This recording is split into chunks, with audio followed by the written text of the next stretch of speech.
भी यही सोचता हूँ, मामले की जांच करने का ये अर्थ है हम भरोसे जी की इज्जत नहीं करते। जरा सोचिए, आज अगर भरोसे जी जिंदा होते तो वो क्या करते? वो तो कब की तहकीकात शुरू कर चुके होते। वो इस प्रकार के अनाचार के सब खिलाफ थे। आप तो पंचों के नाम का प्रस्ताव रखिए परमानंद जी। नहीं, पंचों में होंगे भवानी जी, पंडित जी, सुखलाल जी और नई पीढ़ी के प्रतिनिधि के रूप में रमाकांत। और मैं 5वें पंच के रूप में परमानंद जी का नाम प्रस्तावित करता हूँ। क्यों, ठीक है ना? ठीक है।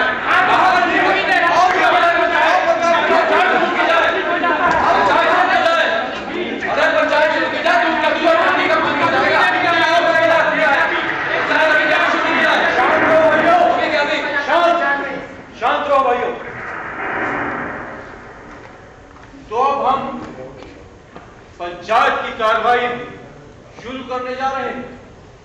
सबसे पहले हम इस छोकरे से सवाल पूछेंगे जो इस भोली भाली लड़की को लेकर भाग रहा था। आप इस पंचायत के सामने कुछ नहीं बोलने वाला, तुम कौन तापों से पूछताछ करने वाला, नादागिरी करने वाला? छोकरे, अपनी एक्टिंग इधर मत दिखाओ। जो कुछ पूछे जाए सीधा साधे जवाब दो। कौन जवाब भी देगा? मैं कहता हूँ सीधे सीधे जवाब दो। हाँ, जवाब दो। अरे पहले सवाल तो पूछो। नाम क्या है तुम्हारा? बोला ना, आपको जवाब नहीं देगा। आप उनको जो बोलना है अपन पुलिस के सामने बोलेगा। छोकरा है तो पंचायत को चुनौती दे रहा है क्या? जानता नहीं, पंच परमेश्वर होते हैं। अपन इस गैर कानूनी पंचायत को नहीं मानता। अरे कानून से बड़ी है नैतिकता और इस पंचायत को नैतिक अधिकार है तुमसे सवाल पूछने का। मैं कहता हूँ सीधे सीधे जवाब दो। कोई जवाब नहीं देगा। और सुतराम, आप ही देगा। सारे जवाब नहीं देगा तो क्या करेगा अपन का? थाने में पहुंचाने से पहले तेरे को अस्पताल में पहुंचाने के साथ यानी कि अब तो इससे हो चुका है, ये लड़का एकदम चोर है। देख लो, ये गलत है। आप लोग हिंसा पर उतारू हुआ है, इसीलिए मैं कहता था जांच करना पुलिस का काम है। भवानी जी, आप भी अजीब है। अरे पुलिस क्या आरती उतार कर इससे सवाल पूछ लीजिए। अच्छा भवानी जी, लातों के भूत बातों से नहीं मानते हैं, तो क्या यही जगह मिली आपको लात और खूसों के लिए? अरे देखते नहीं, सामने पड़ा है उस आदमी का पार्थिव शरीर जो जीवन भर अहिंसा के लिए लड़ता रहा। क्या यही सीखा आप तुमसे? आप जरा चुप रहिए भवानी जी। बोलो, अब भी जवाब दोगे या नहीं? पूछो, क्या पूछना आप उनसे? गीता की कसम खाकर बोलो कि जो बोलोगे सच बोलोगे। अरे गीता है कहाँ? भरोसा जी की कसम खाइएगा। ये कौन सा गीता से कम पवित्र है? भरोसे जी को शर्मांदगी भी हो जाए। तो भरोसे जी की कसम खाकर बोलो, जो बोलोगे सच बोलोगे। और सच के सिवा कुछ नहीं कहोगे। आप उन किसी भरोसे को नहीं जानता। आप उसी को बताए। जो भरोसे जी को पूछा, अरे तुम भरोसे जी को नहीं जानते, ये तुम्हारा दूसरा अपराध है। ईश्वर की कसम खाओ। हाँ, ये ठीक है, ईश्वर की कसम। छोकरे, वाक्य पूरा करो, वाक्य पूरा अरे करो। मान लेते हैं यार, ये बात का पूरा हो गया। तुम्हारा नाम क्या है? अपन का नाम है विनोद कुमार। झूठ बोलता है ये। इसका असली नाम है भोला। मैं तो पहले बोल रहा था कि इसे पूरी कसम दिलवाइएगा, पूरी कसम दिलवाइएगा।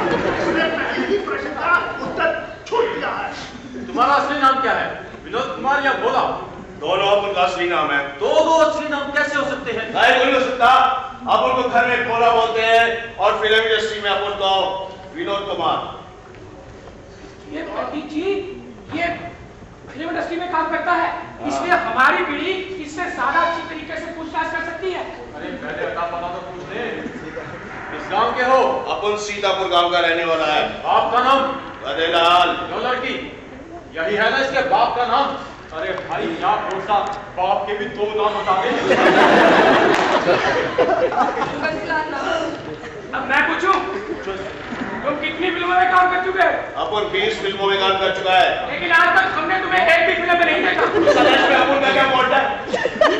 फिल्मों में एक्टिंग करते हो? नहीं, अपन लाइटमैन है और अपन को जो काम मिलता है अपन कर लेते हैं।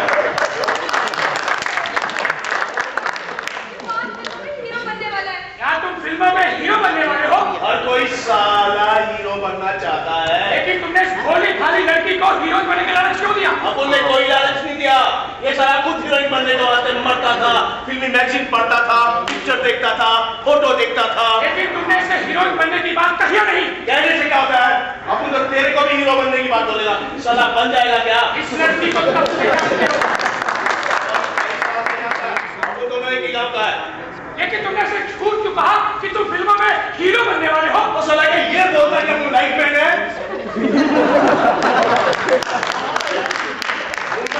सच बोलने का रिवाज नहीं है मिस्टर। उधर साला क्लैप देने वाला अपने आप को असिस्टेंट डायरेक्टर बताता है, खोल के देने वाला साला अपने आप को म्यूजिक डायरेक्टर और हीरो की कंपोज उठाने वाला साला अपने आप को साइड हीरो बोलता है। मुंबई में कोई भी अपनी इज्जत का कचरा करना नहीं मानता। लेकिन तुमने इस लड़की को अपने साथ गहने रखने के लिए क्यों कहा? कहने नहीं, अपन तो रोकड़ा रखने के लिए बोला था। लेकिन क्यों? मुंबई अपन के ससुर का है क्या? खूब करते खिलाएगा उसका उधर। तुम इस लड़की को इधर लाया क्यों? तुम साले इस मुर्दे को इधर काय को लेकर आया? इज्जत करते हैं हम इसकी। तो साला इतनी बारिश में अपन क्या करता? इधर लेके जाता इसको। अगर बारिश ना होती तो कहां ले जाते इसे? सीधा स्टेशन, उधर से गलती मुंबई। अच्छा खैर छोड़ो, खंडहर में लाकर तुमने क्या किया?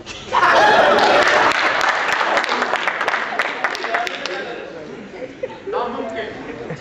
तुम जैसा बदमाश आदमी कुछ ना करे यह असंभव है। साधारण आदमी की नियत तक डोल सकती थी। सच सच बताओ, तुमने इसके साथ क्या किया? मेरी क्या बोले?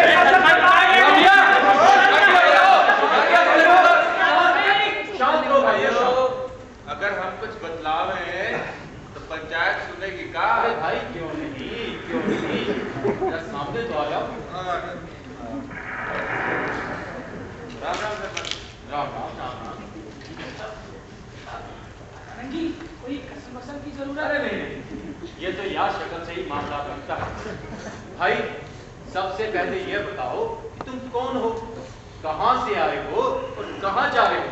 सरपंच जी, हम बीजापुर के रहने वाले हैं, ठीक? और बात ये है कि नजीक के गांव में भी आई है हमारी बिटिया और तू को लगा है सामान, तो उसकी अदायगी के लिए कुछ सामान लिए जा रहे हैं, कुछ कपड़ा लत्ता खाने का सामान। भाई वैसे पूछना तो नहीं चाहिए, खाने के सामान में क्या कुछ है? हम छुपाएंगे नहीं, खाने के सामान में है पूरी, कचौरी, बूंदी का लड्डू, गाजर का हलवा, गुलाब जामुन। भाइयों, अब इस पंचायत ने मुझ पर एक बहुत बड़ा धर्म संकट डाल दिया है। अब समझ में नहीं आता कैसे कहूँ, किन शब्दों में कहूँ। पर बात क्योंकि हम सबकी इतनी है तो कहनी होगी। आप और हम पिछले कई घंटों से इस खंडर में बसे हैं और ना जाने कितने घंटे और लगते हैं। बीच की नदी भी चढ़ाई है पंडित जी। हम में से ना कोई गाँव जा सकता है और ना कोई आदमी उधर से आ सकता है। हो सकता है हमें रात भी यहीं काटनी पड़ जाए। और कल का भी क्या ठिकाना। तो सवाल ये है कि लोग क्या भूखे प्यासे रह सकेंगे? कोई कुछ कह नहीं, पर सबके पेट भूख के मारे ऐंठ रहे हैं। क्यों भाइयों, ऐंठ रहे ना? तो आप सबकी ओर से मैं इस अपने प्यारे भाई से कहूँ, नहीं, ये सामान हम कर्जा लेके तैयार कराए हैं अपनी बिटिया के लिए। अगर यूं के ससुराल ना पहुंचा तो क्या इज्जत रह जाए यूं की और हमार। देखो भाई, तुम ना हमें गलत समझ रहे हो। जहाँ तक हम पंचों का सवाल है, हम तो कई दिनों तक भूखे रह सकते हैं। बात असल सवाल है हमारे भाइयों की। वैसे है ना कि ना जाने कितने लोग घर से खाकर चले हैं और कितने वैसे ही। दो भाइयों, तुम्हें भूख लग रही है ना? हाँ, भूख लगी है। अरे अब तो हद ही करते हैं। क्या बारिश रुकी नहीं? क्या बारिश रुकेगी नहीं? आप कहना क्या चाहते हैं? यही, जब तक लाश पड़ी हो खाना एकदम वर्जित। अरे भरोसे जी खुद कई दिन तक उपवास नहीं रखते थे क्या? कितना संयम था उनमें, और आप है कि खवास छूटे जा रहे। मैं तो भवानी जी शास्त्रों की बात कर रहा था। अब तो यूं ही नहाकर बात पर भड़क जाते हैं। अब देखिए ना, ये खाना बिल्कुल बेकार हो चुका है। इस पर मुर्दे की छाया पड़ चुकी है। अगर इसकी पता चल गया तो इसको तो लेने के देने पड़ जाएंगे। बस यही समझाया अपने भरोसे जी को। अरे उनके पवित्र पार्थिव शरीर की छाया से कोई चीज कैसे अपवित्र हो सकती है? आप तो भावुक ज्यादा हो रहे हैं भवानी जी। मुद्दा का मुद्दा है, चाहे भरोसे जी का हो चाहे किसी का भी। देखे भैया, हमारा तो एक केवल सुझाव था, अगर आप अपनी बिटिया को ये अपवित्र चीजें खिलाना चाहते हैं तो खिलाओ, हमें क्या आपत्ति हो सकती है, क्यों भाई? ठीक है, पर आप लोग इसी सामान को क्यों खाना चाहते हैं? हम नहीं, ये लोग भूखे हैं और घोर संकट में फंसे हैं। और फिर साधारण जिंदगी का एक धर्म होता है, विपत्ति के समय का दूसरा। पंडित जी, अगर विपत्ति में धर्म बदल जाए तो वो धर्म ही कैसा है? अरे आप तो गीता जानते हैं, उस पर लिखा है स्वधर्मे निधनम श्रेय, अर्थात अपने धर्म में मर जाना ही श्रेष्ठ कर है। तो लोग भूख से मर जाएं? अरे भाई खाना लेकर दो तो पहले की बात कुछ और थी, अब खाने का नाम सुनकर पेट और में भूख और भड़क चुकी है। तो गाय समान सचमुच अपवित्र हुई गवाह। शास्त्र तो यही कहता है। इससे बिटिया को नुकसान हुई सकर। हाँ भाई, मसान की चीज को अच्छा नहीं समझा जाता, इससे नुकसान हो सकता है। अरे उसके घर पर भी इसका असर पड़ सकता है। राम राम राम राम।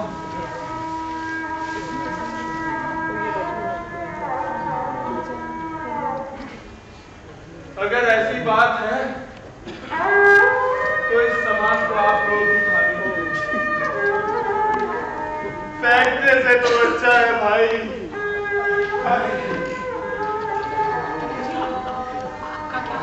भाई लोगों से पूछो, भूख उनको लगी? अरे ये तमाशा बंद होगा कि नहीं? अब आप लोग अर्थी के पास बैठकर पूरी कचौरी और बूंदी के डंडू खाएंगे। अरे भरोसे जी की जितनी खिंचाने नरम तक कर चुके हैं उतनी काफी नहीं है क्या? तो फिर कहता हूं, कोई कुछ नहीं खाएगा। अगर 2-4 घंटे नहीं खाओगे तो मर नहीं जाओगे तुम लोग। परमानंद जी, आप कार्रवाई आगे बताइए।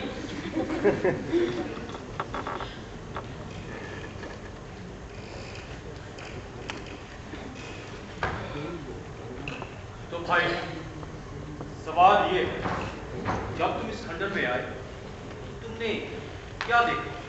बात सरपंच जी जरा विचित्र है। अब समझ में नहीं आता कि इसका वर्णन कैसे करें। अरे घबराने और संकोच करने की कोई जरूरत नहीं। तुम जो कुछ कहना चाहते हो खुले शब्दों में कह सकते हो। हमारे रहते तुम्हारा कोई कुछ नहीं बिगाड़ सकता। ऐसी बात है सरपंच जी, तो हम बतलाते हैं। जब हम अपनी कावड़ लेके यहाँ खंडर में आए तो हमने देखा ई लौंडा खंडर के ऊ कोने में बैठा है। चित, एकदम चित, सिर ऊपर और पीठ जमीन पर। और वो लड़की, वो बैठी है कहाँ? उसके सिरहाने, और लड़की का सर रहा उसकी गोदी में। लड़के का लड़का बजा रहा था बीन बाजा और लड़की एक हाथ से चला रही थी उसके बालों को। और कुछ और तो हमने कुछ नहीं देखा। जब तुम आए तो ये ऐसे ही बैठे रहे? नहीं, लड़की उठ खड़ी हुई। अच्छा, जब लड़की उठ खड़ी हुई तो क्या लड़की के बाल बिखरे हुए थे? नहीं, उसके क्या कपड़ों में सलवटें पड़ी थी? ऐसा हमने कुछ नहीं देखा। हाँ देखा।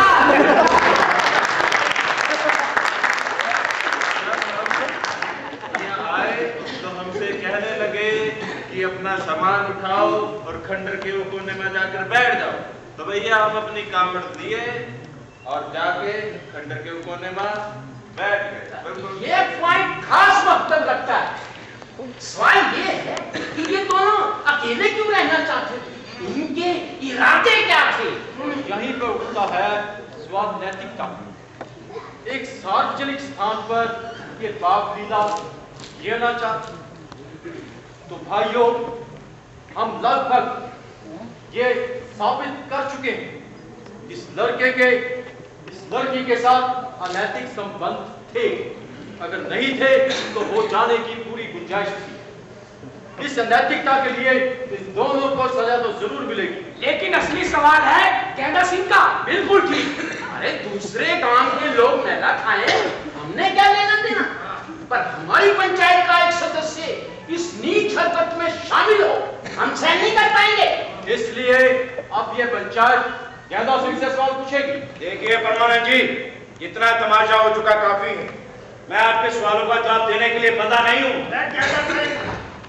तुम्हें सवालों के जवाब देने होंगे। मैं जवाब नहीं दूंगा। नहीं कैसे? अरे हो गए। आपकी पंचायत की ऐसी की तैसी। गेंदा सिंह, तुम हम लोगों का अपमान कर रहे हो और इस तरफ दाव दिखाकर पंचायत को नकार कर तुम बच नहीं सकते। देखो गेंदा सिंह, लोगों ने अपनी आंखों से देखा है तुम्हें गहनों का बंटवारा करते हुए और इस फिल्मी लफंगे को भगाने में मदद करते हुए। हमने भी अपनी आंखों से देखा ये सब। कभी सोचा है अगर ये लड़का भाग जाता तो बेचारी उस लड़की का क्या होता? मैं फिर कहता हूँ, ये तहकीकात का नाटक बंद कीजिए। चुपचाप भरोसे जी की आत्मा की शांति के लिए प्रार्थना कीजिए। अब चाहे जो कुछ हो जाए, यह तहकीकात बंद नहीं होगी। तो मैं भी देखता हूँ आप किस हैसियत से तहकीकात जारी रखते हैं।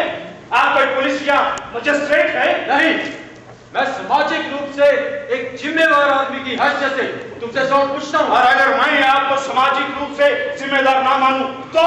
नहीं, मैं हूँ और ये मेरा नैतिक कर्तव्य है कि मैं तुमसे। आप जाने दीजिए या नैतिकता वैतिकता की भाषा आपके मुंह से शोभा नहीं देती।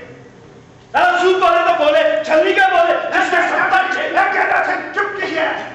परमानंद हमारे बड़े आदरणीय हैं, आप उनका अपमान नहीं कर सकते हैं। अगर आप भी अपनी इज्जत चाहते हैं तो नहीं बैठे नहीं।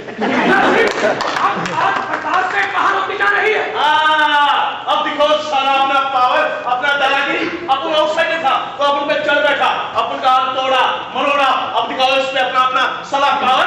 तुम चुप रहो जी, पकड़ सारे को। आप लोग फिर हिंसा में उतारू हो गए।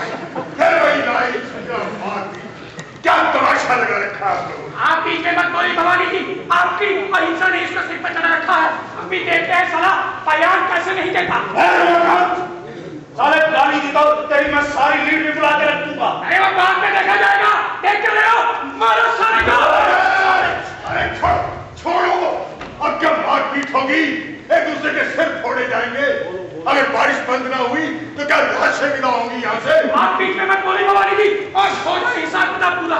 तो हिसाब किताब करने के लिए यही जगह मिली आपको। अरे थूक रही होगी भरोसे की आत्मा। मैं कहता हूँ बंद करो ये पंचायत का तमाशा। भवानी जी, मैं जवाब देने के लिए तैयार हूं, मगर एक शर्त पर। क्या शर्त? जो सवाल मैं पंचों से पूछूंगा उनका जवाब देंगे ये लोग। क्यों नहीं देंगे जवाब? आपके हाँ कहने से क्या होता है? ये लोग तो बोले। हाँ, देंगे जवाब। अरे हमें किसी के बाप का डर है क्या? हाँ, हम भी नहीं डरते गेंदा सिंह। हमारी जी पूछने दीजिए। अरे हमारी जिंदगी तो एक खुली किताब है, हर कुछ पढ़ सकता है। देखो बाद में कदम मत चलना। अरे बदले वो इनके दो बाप। याद रखिए भवानी जी, समझौता आपके सामने हो रहा है। हाँ। गेंदा सिंह, सवाल ये है कि तुम्हें कैसे पता चला कि संदूक में गहने हैं? नहीं, पहले ये पूछना जरूरी है कि गेंदा सिंह वहां पहुंचा कैसे? अरे इन लोगों को देखते ही मैं समझ गया कि दाल में जरूर कुछ काला। ये मेरे सीधे साधे सवालों का जवाब भी ठीक ढंग से नहीं दे पा रहे। खास तौर पर इस लड़के के बोलने के ढंग से मेरा शक पड़ा। ये लड़की अपने आप को सीतापुर के मनमोहन दास की लड़की बताती है। क्या ये सच है लड़की? जी हाँ। इतने बड़े आदमी की लड़की होकर तुम इस लफंगे के साथ भाग रही थी? अरे भागेगी क्यों नहीं? सच जो बनना चाहती। इस लफंगे ने मीठे शब्दों में धन और मान का जो नक्शा खींचा उसमें फंस गई बेचारी। क्या लड़के, ये बता, ये फिल्मी लफंगा तुझे क्या कहा?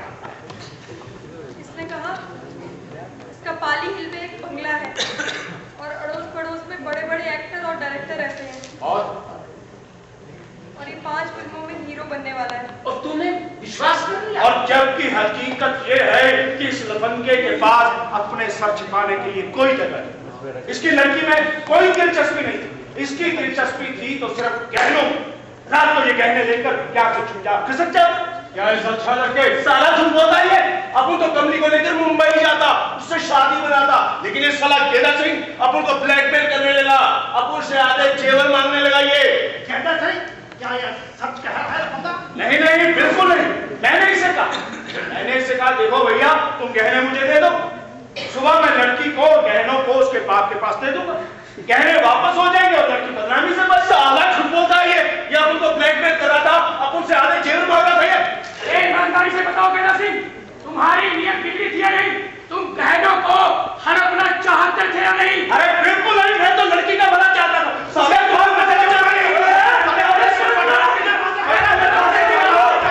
मैंने अपनी आंखों से देखा है, हम सबने भी अपनी आंखों से देखा है कि गहनों का बंटवारा हो रहा था।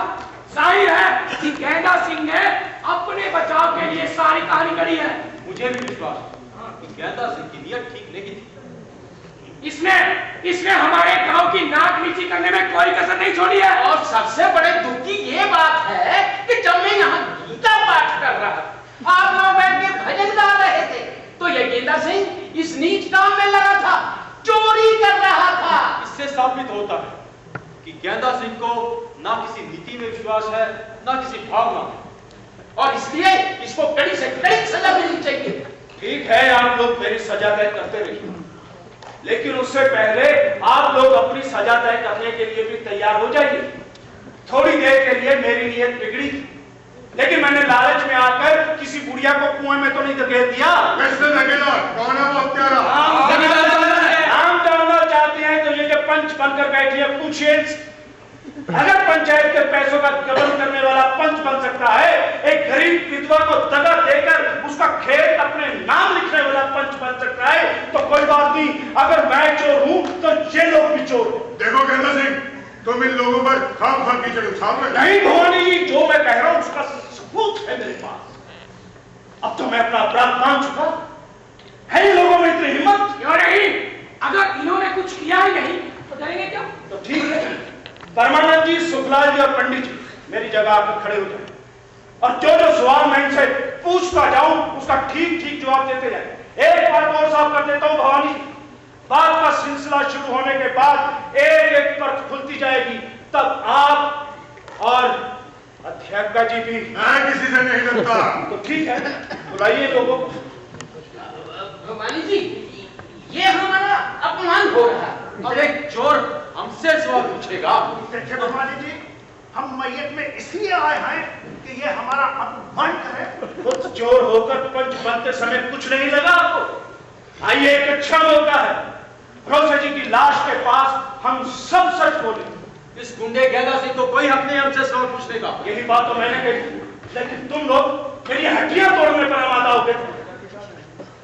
लेकिन समझौता हो चुका है कि आप लोग गेंदा सिंह के सवालों का जवाब देंगे।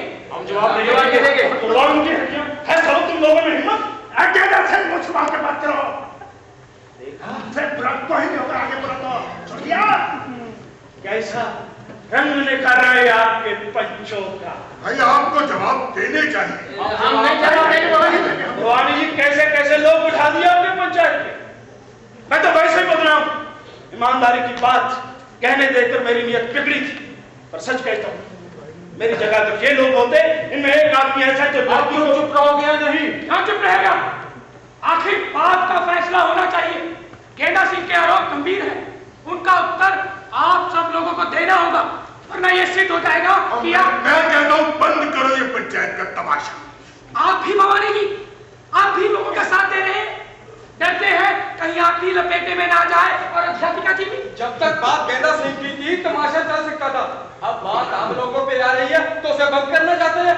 नहीं, गेंदा सिंह के सवालों का जवाब देना होगा। हाँ, देना होगा। चलिए छोड़िए, एक सवाल मैं आपसे पूछता हूं भवानी जी। आज से कई साल पहले भरोसे जी और अध्यापिका जी इस गांव में आए। उन्होंने स्कूल और आश्रम पर धन खर्च करना शुरू किया, तो कभी आपने पता लगाने की कोशिश की कि उनके पास इतना धन कहां से आया?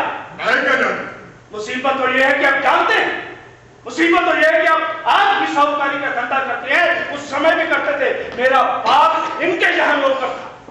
अब तुम चुप रहोगे कि नहीं? अब मैं चुप नहीं रहूंगा भवानी। बताइए भरोसे जी द्वारा दिए गए लाखों करोड़ों रुपए के गहने आपने मिट्टी के मोल खरीदे या नहीं? आपने कभी पता लगाने की कोशिश की कि उनके पास इतना धन कहां से आया? भरोसे जी और अध्यापक जी का आपस में क्या संबंध है? भगवान के लिए भरोसे जी का नाम बीच में मत लाओ। वह भी बहुत महान था, बहुत पवित्र था। आपको गेंदा सिंह के सवालों का जवाब देना होगा। मैं जवाब नहीं दूंगा। तो ठीक है, ठीक है, हम अध्यापिका जी से पूछ लेते हैं कि उनके पास इतने गहने कहां से आए। उनका और भरोसे जी का क्या संबंध रहा है? कोई जवाब दे जरा, लेकिन मैं जवाब दूं। जब लोगों को एक दूसरे के चेहरे उतारने में हिंसक आनंद आने लगा है, तो मैं कैसे बच सकती? नहीं, हमारा ये मतलब नहीं था। मैं जानती हूँ क्या फर्क है। अब लोगों को ये भी समझ लेना चाहिए कि खुद शीशे के घरों में रहने के बाद दूसरों के घरों पर पत्थर फेंकना कितना खतरनाक है। ये लोग जो पंचायत बनाए बैठे, जरा अपने चेहरे तो देखें। क्यों नहीं देते ये गेंदा सिंह के सवालों का जवाब? क्योंकि ये जानते हैं कि इनके चेहरे बिखर कर टपकने लगेंगे और सामने आए कि इनकी भेड़ को शिक्षा की।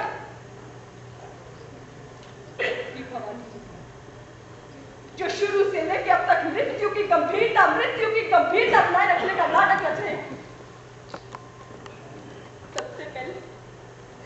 सबसे पहले हमारा शोषण इन्होंने ही किया था। भरोसे जी ने सारी बातें इन्हें ईमानदारी से बताई, लेकिन इन्होंने मेरे गहनों को पाप की कमाई कहकर आधे से कम कीमत पर खरीदा था। मेरी कमाई पाप की थी, लेकिन मेरा शरीर, अगर इन्हें मिल जाता तो उसे तीर्थ स्नान मानते। पिछले साल से भरोसे जी बीमार थे, तब से ये भवानी इन सारी संस्थाओं पर कब्जा करने की पेशकश कर रहे हैं। ये भजन, ये गीता पाठ, ये सब ढोल, सब कुछ अपने आप को भरोसे जी का उत्तराधिकारी साबित करने की घिनौनी साजिश है। इन्होंने अपनी विधवा भाभी के खेत हड़पकर उनके बच्चों को यतीम नहीं बनाया गया। नीति और आचार के नाम पर इसी आदमी ने मेरे और भरोसे जी की नाम से पाव का चेहरा नहीं बोया गया। और ये सुखलाल पंचायत के रुपयों का इसने कवर नहीं किया गया। चंदे की रंग में हड़पना हमेशा इसकी आदत रही है। और ये पंडित जी, इसकी धर्म और शास्त्र की व्याख्या, इन्हें अछूतों के हाथ का पानी नहीं चलता, लेकिन औरतें चल जाती है। ये सब बोले और खिलौने लोग, इनकी गंदी नजरों की कीलें हजारों बार मेरे शरीर में कर चुकी है। ये क्या समझ पाएंगे भरोसे जी को? आकाश पर थूकने की कोशिश करेंगे तो इनके ही शरीर गंदे होंगे।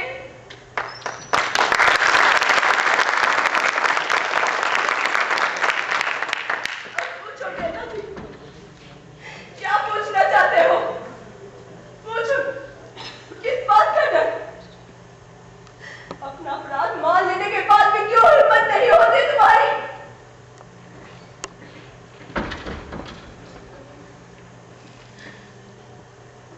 भरोसे जी मुझे एक वेश्यालय से निकाल कर लाए थे। हाँ, मैं एक वेश्या थी। हम दोनों ने मिलकर संकल्प लिया था कि बाकी की जिंदगी दूसरों के लिए जिएंगे, और हमने पूरी ईमानदारी के साथ वैसा ही किया। क्या हमें अतीत की लाश को कंधे से उतार कर नई सार्थक जिंदगी जीने का हक नहीं था?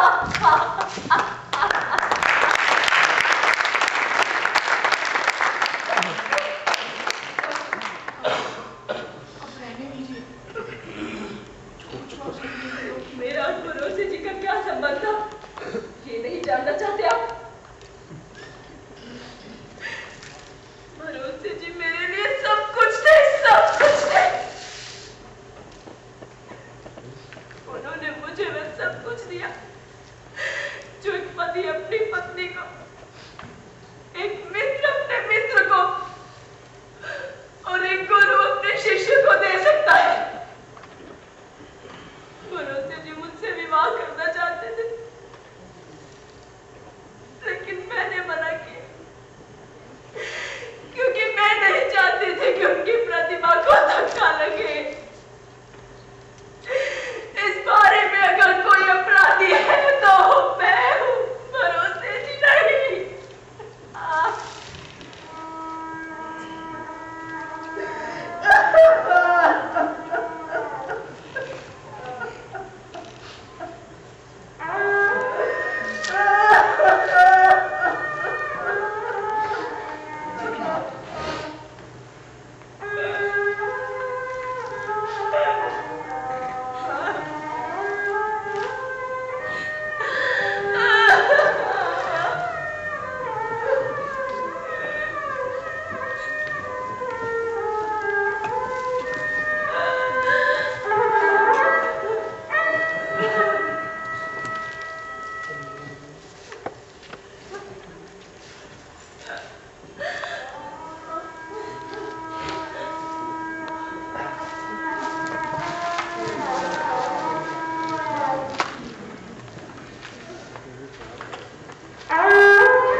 नाटक चेहरे का मंचन अभी आपने देखा, खूबसूरत मंचन। और इसके साथ मैं जनाब डी.के. बैद साहब जो कि डायरेक्टर स्कूल एजुकेशन रह चुके हैं हमारे, मैं उनसे रिक्वेस्ट करता हूँ कि प्लीज़ मंच पे आए और इन कलाकारों को बुकेट देकर सम्मानित करें।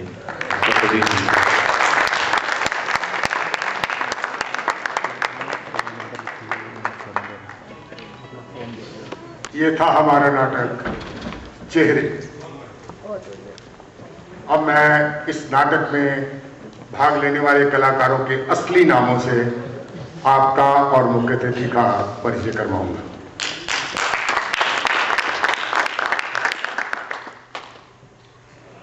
हमारे जो विनोद कुमार का पात्र कर रहे थे, मुंबईया लड़के का कपिल कल्याण।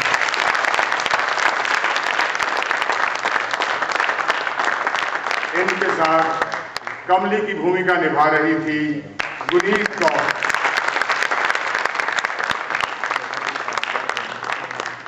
हमारे इस नाटक की नायिका जो सारे नाटक में तो चुप रही, लेकिन जब बोली तो हमारी बोलती बंद कर दी। भूमिका नीरू बाला।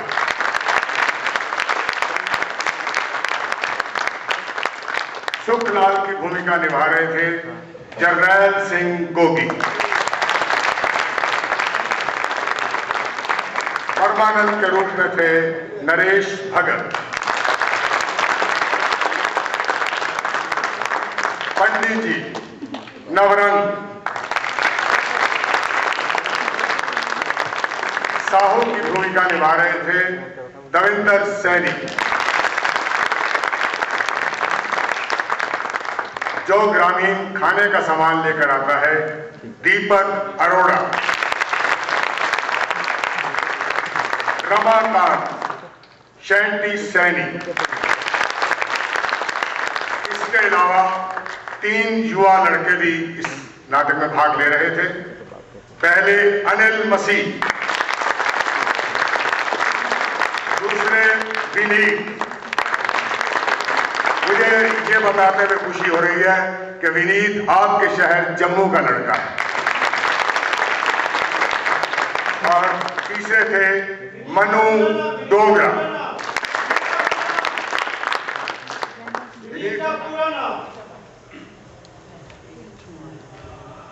विनीत अंबारदार।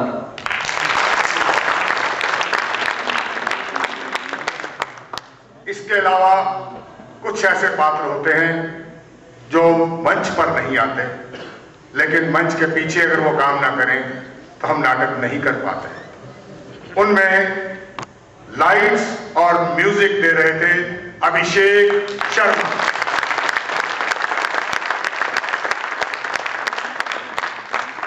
जो आपने वेशभूषा देखी उसको करने वाली दोनों कन्याएं हमारी गुनीत और नीरू। अकेला डायरेक्टर कुछ नहीं कर सकता, उसको किसी न किसी की मदद की जरूरत होती है। हमारे असिस्टेंट डायरेक्टर शैंटी सैनी और जो प्रोडक्शन करने वाले थे वो हैं नरेश भगत। हम सब कठपुतलियां हैं, धागे किसी और के हाथ हैं।